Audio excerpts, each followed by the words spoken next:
Well, it's been a while since I've gone live in the morning.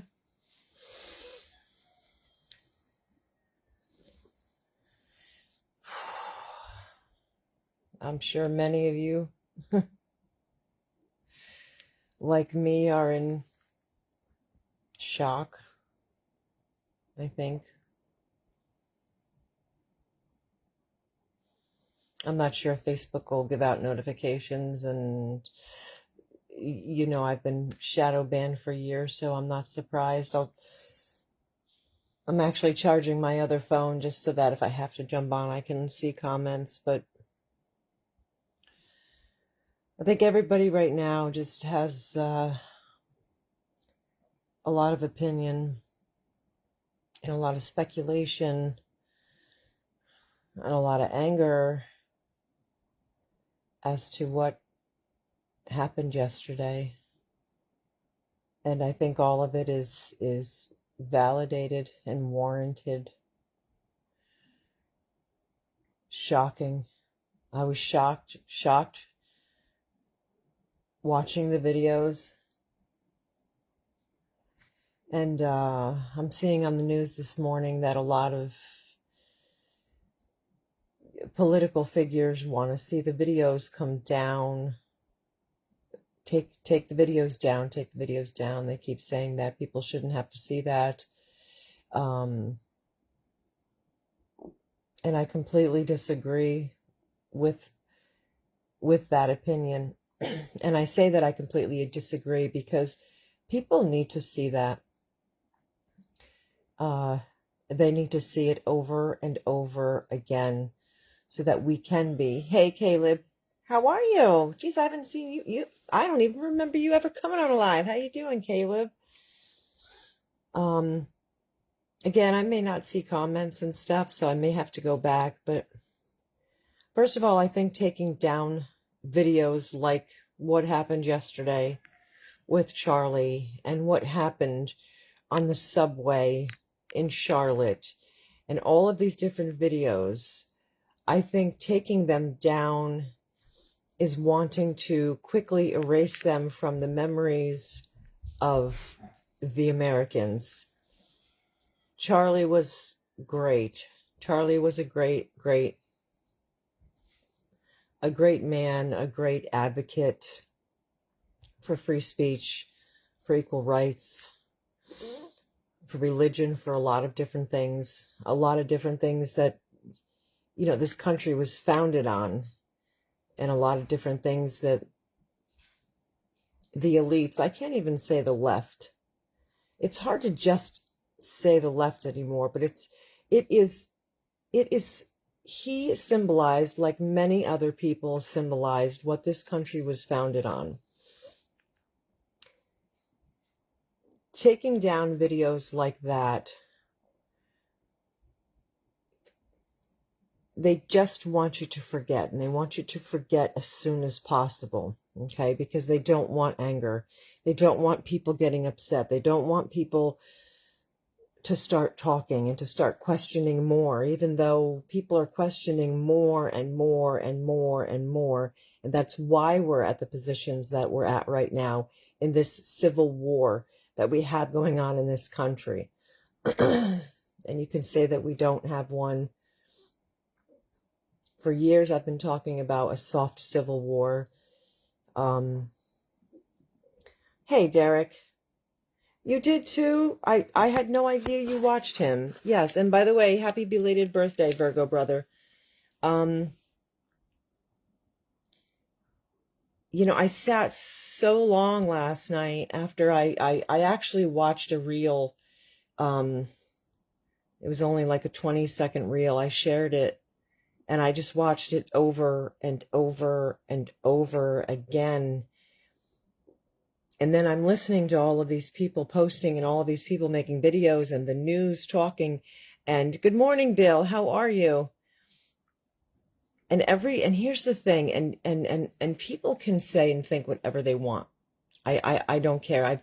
I've been in politics a very long time, very longer than you could even make a video on Facebook, when you had to make them and then upload them. But I've been in politics a long time only because that's one thing me and my Nana would always discuss for years, years and years and years. And what I want people to just think about for half a second, because we always want to immediately blame, oh, it's some crazy radical LGBT, gay, map supporting, crazy person. But if you were to look at it from the mind of somebody like myself, who is really, really into and really intrigued by the forensic side of things, or the statistical side of things, or the tactical side of things, that was no amateur. That was no old man like they first tried to say it was. That was no crazy guy with purple hair and a million piercings with a wannabe fake plastic penis attached to his real vagina. It wasn't anything like that. This was absolutely 100% professional. I'm sure this video will get shadow banned. I'm sure this video will get taken down. I'll probably have to download it and put it on YouTube. But that was a kill shot. That is something that was done by a trained professional, not some ridiculous, crazy, radical college student who just didn't like Charlie Kirk. And if you believe that, then I'm really sorry, and you've got to get caught up. The reel that I posted, like I said, I watched it, and I watched it, and I watched it. That was an absolute, Jermaine, that was an absolute kill shot, professionally done. Jermaine, I love you. I love you. The kid, I love you. Loyalty, love you for life. My brother, reach one, teach one. You and I have been in the thick of some things there. Jermaine, you know what I'm talking about. Denise, hello, how are you? Taking down these videos, that is the wrong thing to do. You are trying to erase the atrocities that are going on against not just left, not just right, but everybody in general. I even think back to Rittenhouse, and I think back to what happened that night and what that kid did. And it's so hard to find full, real videos of what actually happened. There's too many videos that are clipped and edited, and there's too many videos that make it look like he was this and he was that. And watching it live, you could see he was totally in the right. And we don't talk much about Rittenhouse nowadays at all, if you've noticed. But he was, I'm sorry, and maybe I'm crazy, and maybe I'm whatever. Good morning, Jody. Good morning, Scott. That kid was a hero. That kid had balls bigger than most people I've ever met. And I've met a lot of people out here. So I disagree with the media, and I disagree with the senators, and I disagree with all of these influencers that are saying to take these videos down because people shouldn't have to see how horrific it was. No, leave it up. Leave all of these videos up, because we need to be reminded every day about what is happening in this country. I don't believe it was some ridiculous, radical LGBT person. I'm sorry. That was a professional kill shot at 200 yards away, in straight through the jugular. And you can watch it. I posted a reel, and it's up very close, really close. I'm surprised Facebook didn't take it down. And my question, and the very first thing I thought of last night, and I know that a lot of you, again, will think I'm crazy, but my question is, which side did it come from? Because we're all so eager to just blame the left. It's got to be the left. It's the left. It's the left. But have you ever stopped to think that maybe it is our own side that has their own agenda that could be just as much against the American people as the left. Let me guess, to say that could be blasphemy, and I must be some terrible person, right? Agreed, Jermaine. Agreed. But I thought about it last night, and I'm like, here's a guy that is starting to fill campuses like a political figure, like a president, like somebody who is running for president.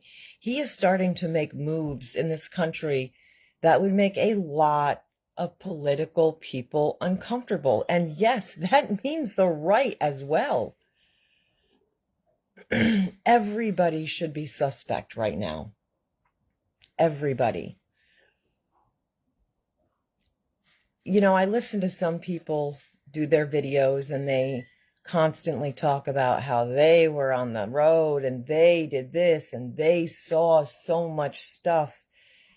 And I could sit and do the same, and I can sit and rerun the stories of what I did and what I saw and what I was a part of. That's not going to help or solve anything to rehash all of my activist accolades. But I do sit and think to myself, if I had continued, if some of these folks had continued to build that momentum up, that could have been any one of us as well. He was a political threat. He would have made a great president. Exactly. Scott says, absolutely true. So much is going on behind the scenes that most people don't know or have a clue about. And is it aggravating? Is it infuriating to sit and watch these little leftists on TikTok cheering, and they're so happy and they're full of glee that a man was kill shot in the jugular and bled out. That man never left the ground alive. And they're celebrating it. And is it disgusting? And is it infuriating? Absolutely it is. Absolutely it is. But we have to start to think outside of that box, because there is a bigger organization going on in this country, and it's not the LGBT little leftist Antifa groups. It's so much bigger than that.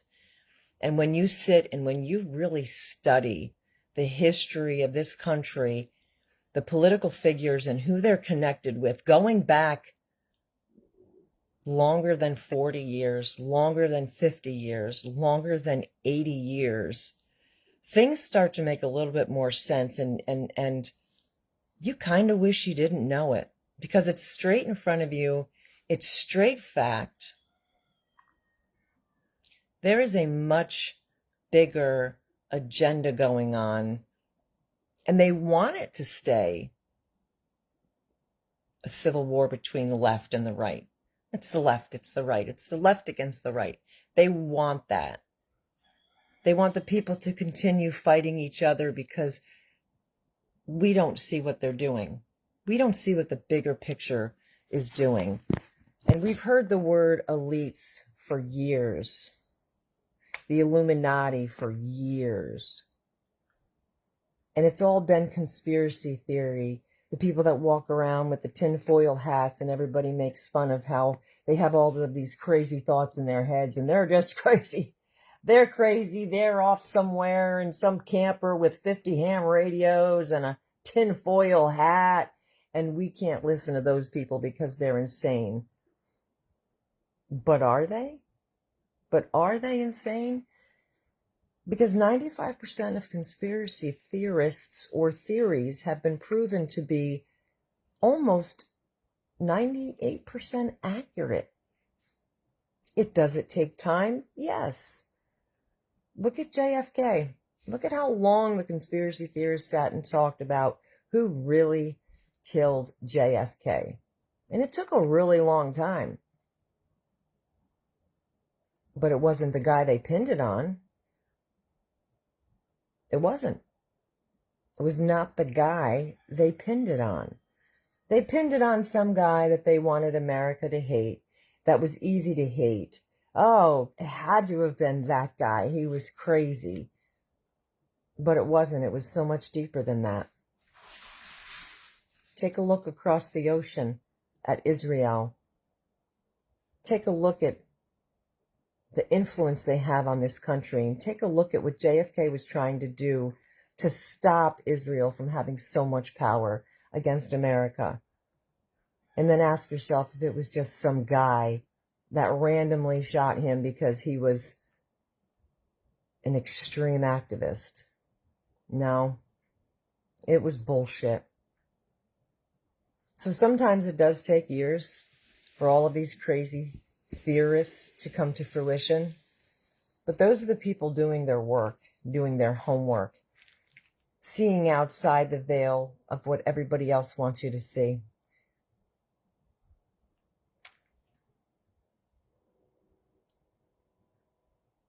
What happened yesterday,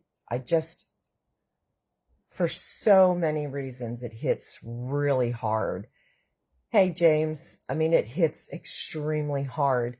One, because for a lot of us, 10 years ago, had personal interactions with Charlie Kirk before he became famous. Just like with Tony Lahren, who's on Fox News, and just like a lot of these big podcasters, many of us little folks, before they became big and before they became somebody and before they became viral, some of us had interactions with these people. It's more personal when you've been there, done that for as long as some of us have. I haven't been out on the road. I haven't been out traveling. I haven't been out doing all of that. But just like the media and just like all of these other people want you to forget news today, they want you to forget what people like us were out there actually doing. Yeah, Bongino, yeah, another one. And I got to be honest with you, folks. I got to be 100% honest with you. And you can not like me, but I don't like Bongino. I don't hate the guy. I don't like him. And I'm going to explain why. Here is a guy. Now, I can't tell you. There's probably one or two, maybe three people that I know that went out and did more rallies than me. But I did 52 rallies, events, food drives, hurricane relief. It wasn't just rallies. It was a lot of things on a national level. But the funny thing is that all of these big talkers and all of these people, they were never there. Never there. Never wanted to be there, never wanted to talk about it, never wanted to support it, never wanted to get involved. Never, never, never. It was always the little nobody guy. But then these were the people that were going on to Fox News and going on to all of these podcasts, talking about the very events that people like me and you were doing. Talking about them as if they know the ins and outs. Talking about it as if they know what happened, or what was going on, or what the plan was. And that used to piss me off. Because you don't know. You have no clue. And here you are on your soapbox in front of the world being able to tell your side of a story that you didn't even write. And Bongino is one of them. And Jermaine, thank you, my bro. Mo is in here too. All of my brothers are in here, and I love you guys. Don't forget Chicago. Don't forget Chicago. Who shut the streets down in Chicago, boys? Right? Everybody thought the president of the United States was coming downtown Chicago. And who was it? It was us. We can do great things when we have great people and great support, and we did some fabulous things, all of which has been forgotten. I still have amazing pictures from that day too, guys. Amazing. When Bongino talks about Charlottesville, I want to choke him. And to this day, when all these popular public figures, whether they're left or right, talk about Charlottesville, I just want to scream. Because for one, after Charlottesville, I contacted every single outlet that I could, because there was a story there, and there was a story there that nobody knew unless you were on the inside and you were doing the planning. And there were a lot of groups that did show up the day of, a few hours after. We were there 3 days before. We had 7 weeks of planning. We were involved on every level with local, state, county, federal officers, trying to keep organization at a rally that we knew from inside intel was gonna be fucking bad. And I have all of the video. I have all of that. And then the rally happened. And do you know what happened? Law enforcement turned on all of us. And I wish to God that my main account, Tammy Never Hillary Lee, was never deleted. And I could tell you who deleted it, but you'd never believe it. And you'd never believe why. But it had all of the evidence of how the police turned their back after everything and all of the work that was put in. And all of these other people can sit and say, I was there, I was there. Most of those people that talk about being at Charlottesville, y'all showed up late. We were there at 5 o'clock in the morning. I didn't see some of these other groups show up until 11 o'clock when everybody was being forced to leave and people were running and getting run over by cars. That's when I saw a lot of groups show up. And then they sit and talk about their experience at Charlottesville. You have no idea the inside information about Charlottesville. And yet nobody wants to ask. Oh, God forbid they even ask the woman. Oh, God forbid they even ask the woman who was the top coordinator, the top point of contact. Oh, Jesus, let's not do that. Mo saw it. Yep. Denise, you remember. A lot happened that day.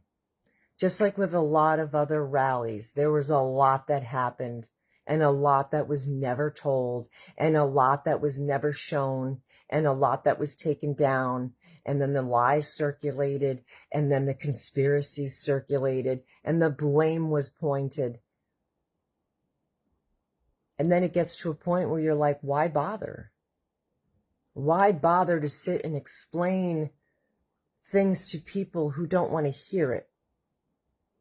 Because the guy they like more is talking about it, and their opinion is more important, especially because they weren't there. So you wonder why a lot of us stopped going on the road, why a lot of us stopped trying to rally the troops. Why did a lot of us stop? It's because, one, it got really dangerous.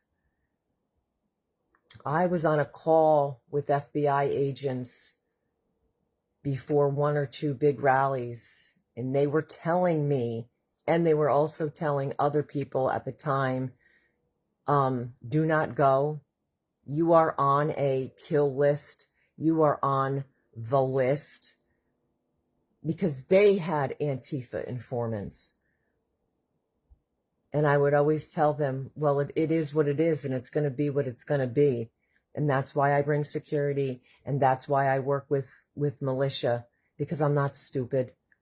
I know there's a target on my back, but I'm not going to stop. I'm not going to not go. I'm not going to show my supporters, and I'm not going to show people out there in the country that I'm going to back down at the first sign of danger. That's not going to happen. It's not in me. It's not in my fabric. Never was. Mama Winter, good morning. Yeah, very true. Very true, Mo. What we have to understand now, and the title of the video is there is a lot of talk and action, but there will be emptiness involved in that. And we're all angry. We're all angry, and we're ready to point the finger at the first leftist college mentally morphed ridiculous person we see. But I think it's bigger and deeper than that. And I see post after post after post after post about, that's it. This is the final straw. This is the straw. I've even said it. Let's get the band back together. And some of you are going to know what that means. But at the end of the day, we're not. At the end of the day, all bullshit aside, nobody's going to do a goddamn thing. We're all going to sit back and we're going to watch the news and we're going to scroll and we're going to see what's going on and we're going to have our opinions. But not a goddamn thing is going to happen.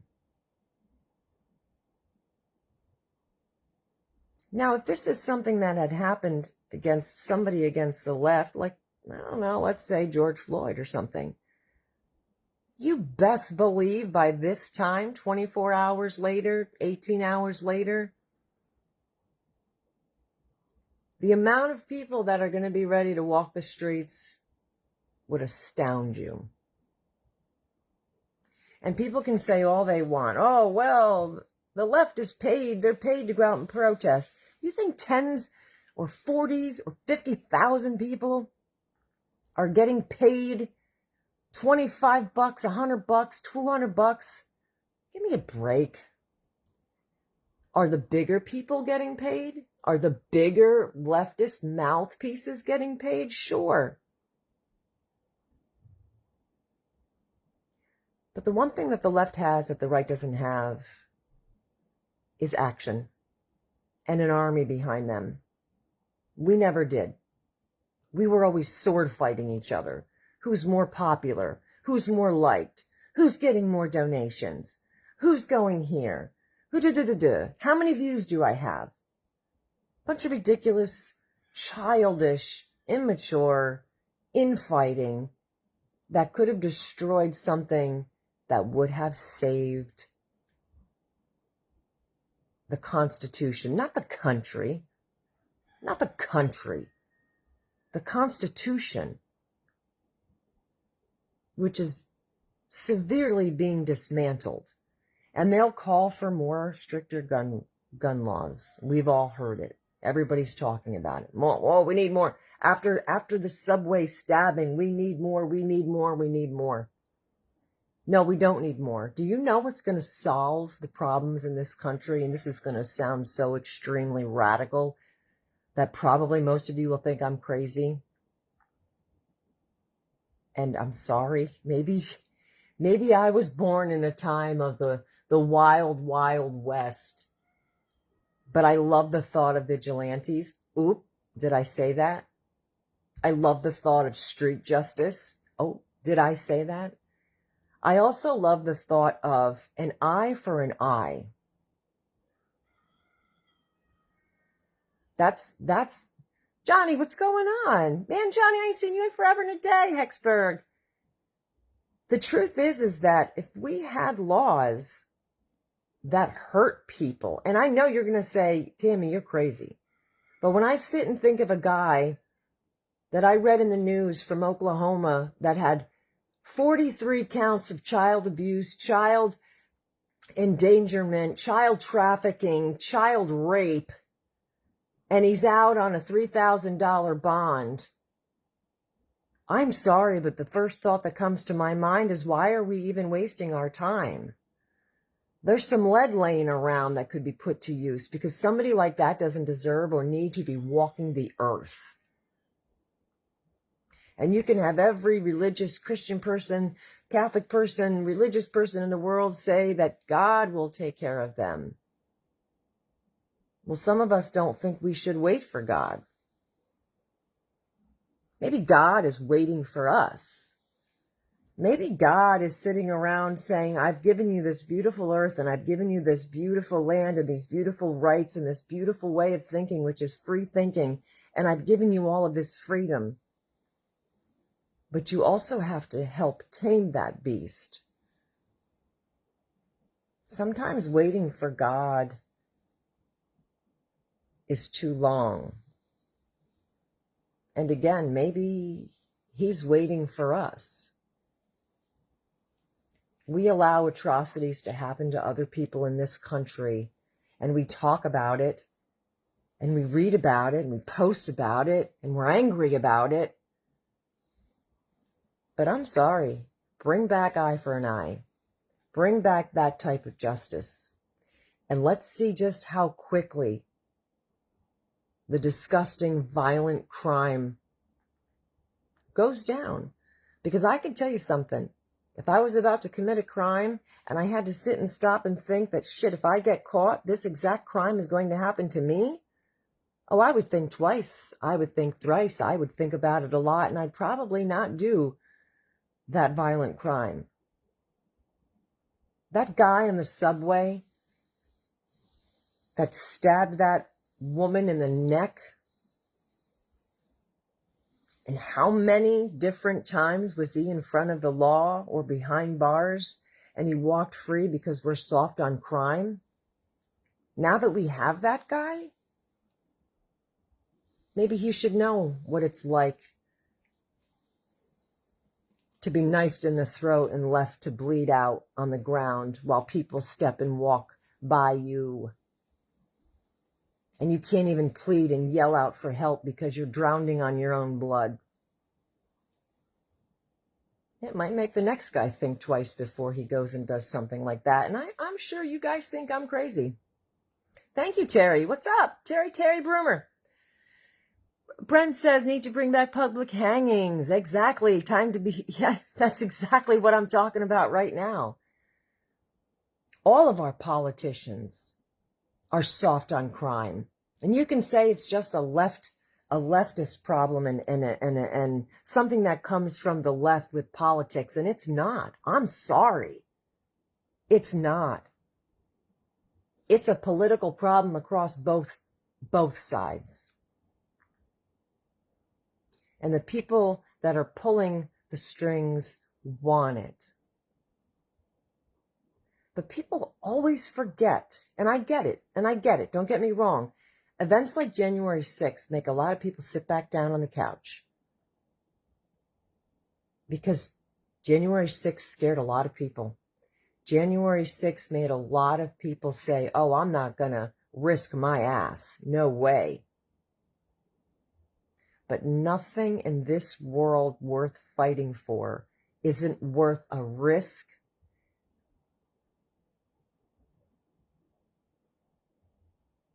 And I can say that because I've been there and I've done that.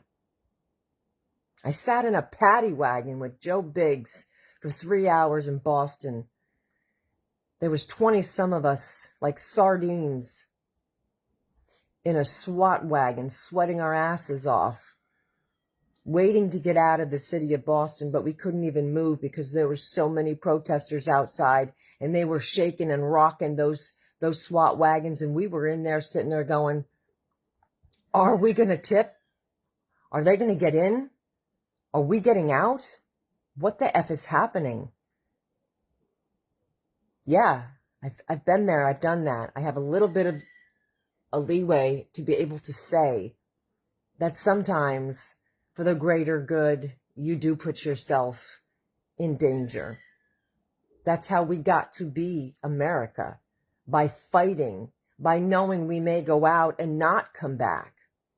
And no, this isn't 1700s anymore. No, it's not.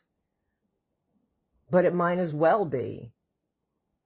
Because we're losing this country faster than you could possibly even imagine. Denise, you remember that? Denise, do you remember?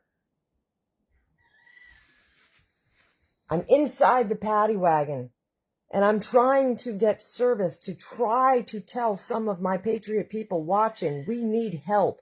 And I'm getting messages coming in through the paddy wagon. Thank gosh I was more toward the back where there was like this much of an air pocket where you could see outside. And I'm getting messages in and pictures in from Twitter of what we were actually surrounded by. 50,000 Antifa were surrounding that small square. And the only way they could get us out was in paddy wagons. And there was 20 of us. 20 speakers, 20 free speech speakers that were running for their lives into paddy wagons because we were about to be decimated. And the police said to us, you come now or you're on your own. So we left and we sat in paddy wagons until they could figure out how to get us out of the city. And then you know where they dumped us? You know where they opened us up at? In the same exact places where many of the buses were parked that were bringing in Antifa. That's where they left us. A lot of things happened at these rallies that so many people don't know about because you weren't there in the thick of it. You just weren't there. I could write books. I should be on podcasts telling people the truth about some of the real situations. But they would never listen to the little guy, and they certainly would never listen to somebody who would say something that was unbelievable but true. Yes, Jody. Thank you. The red tank top still exists. The red tank top is in a drawer. It's in a bag, and it's got 1 million signatures on it from everybody. There's so many signatures on that tank top. You wouldn't believe it.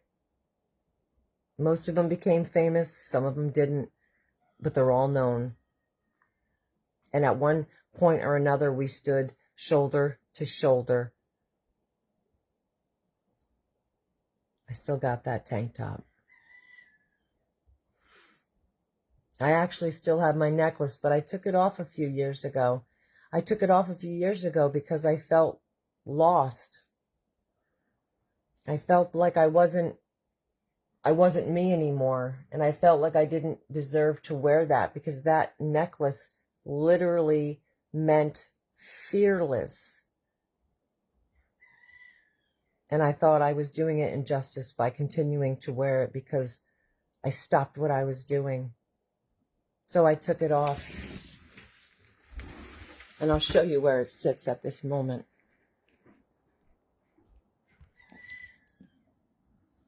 It sits right there on my Bible next to the memorial I have for my sister Morgan.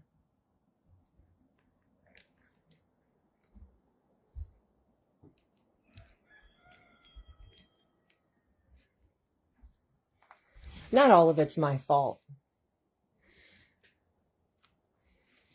I got too sick.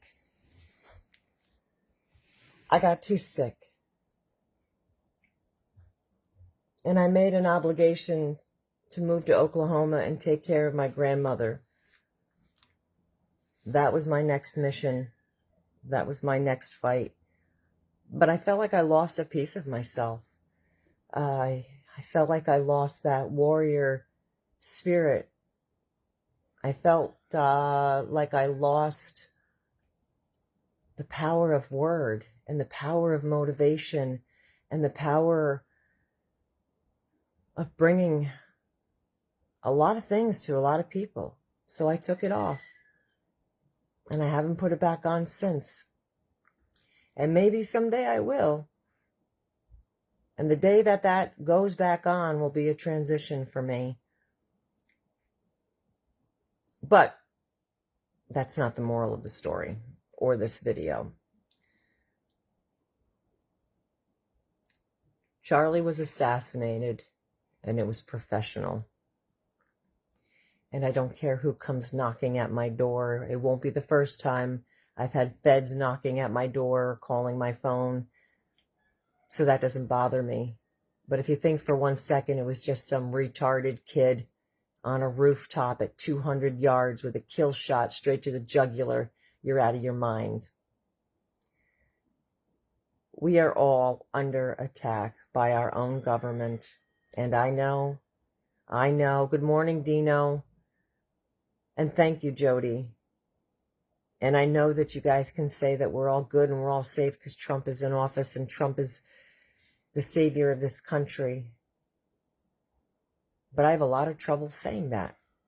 And I have a lot of trouble coming to terms with what I saw during the rallies running for president and what I'm seeing now. Because what I'm seeing now, I didn't vote for. I don't agree with. I'm not comfortable with. And yeah, the small bills are great. Oh, take men out of women's sports. Win. No more wokeness. Win.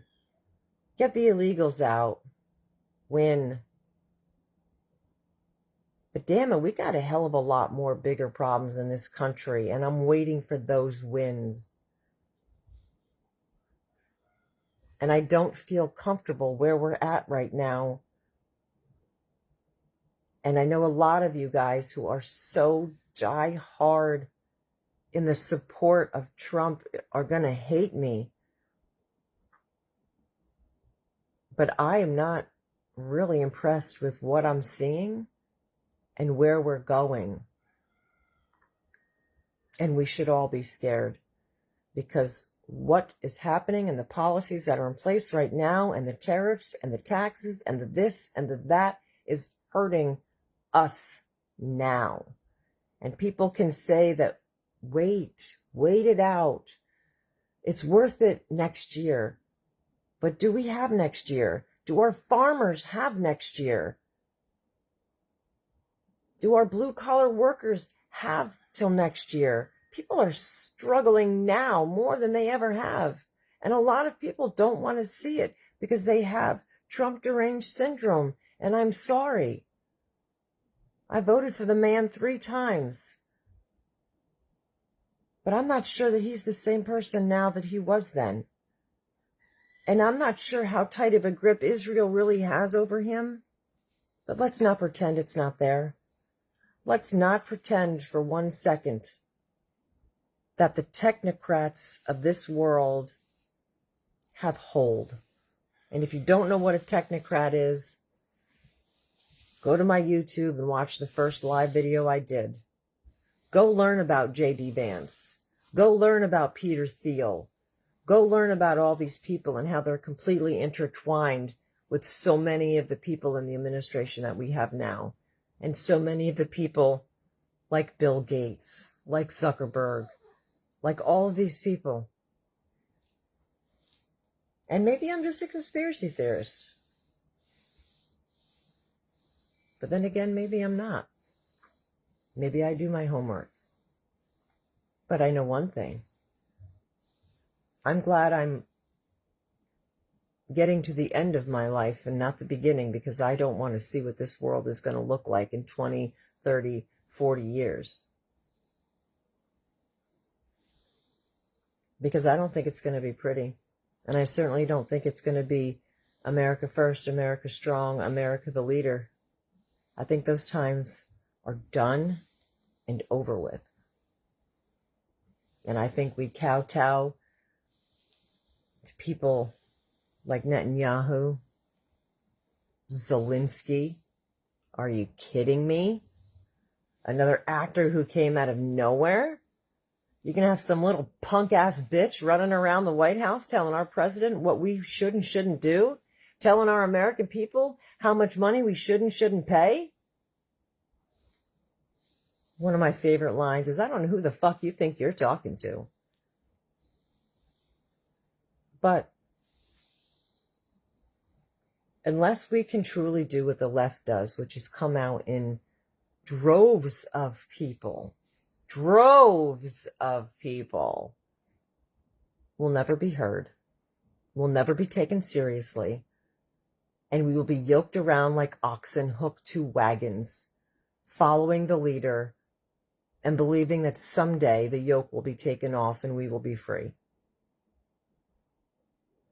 Now, I've said this once before, and this was probably 8 years ago.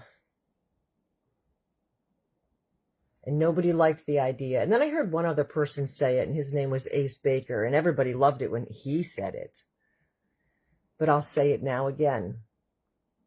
The one thing that is the most absolute scariest thing, if I was a president, is to look out my window and see 200,000-300,000 people standing there in complete silence, because nothing speaks volumes like silence. No words, just there. That's enough.